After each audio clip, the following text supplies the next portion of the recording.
Hello guys, welcome back to my new video blog होइन। हामी चाहिँ यहाँ आज सोल्टीसँग छुट्टीको दिनमा माथि अमरकोट कपाल काट्न आयो सैलुनमा। अनि रेस्टुरेन्टमा खाना खाएर हामी चाहिँ जाँदै हजुर घुम्दै अब यसो यहाँ रुमको छ अवस्था हजुर यसो शरीर बिसाएको मात्रै है यहाँ।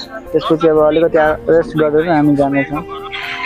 अनि उता ब्याकग्राउन्डमा चाहिँ यस्तो घरहरू बनेको छ कि होइन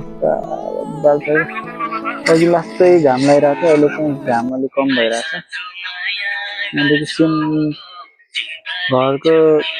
घर चाहिँ बबाल देखिरहेको छ। अनि यता एउटा त्यहाँ लास्टमा एउटा छ। अनि यतापट्टि यस्तो पुरा जङ्गल छ कि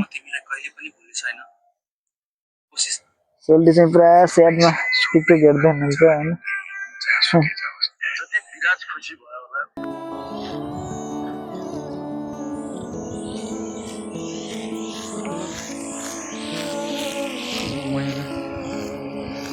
तपाईँले पनि देखाउँछु ल। हामी चाहिँ यस्तो जङ्गलमा आएको छौँ होइन। अन्त हाम्रो एकजना सोल्टी पाल्पाको सोल्टी हुनुहुन्छ। अनि यो त यस्तो घरहरू बनेको छ होइन। आजको मौसम चाहिँ एकदमै सफा रहेको छ ल। हामी जाउँ ल सोल्टी।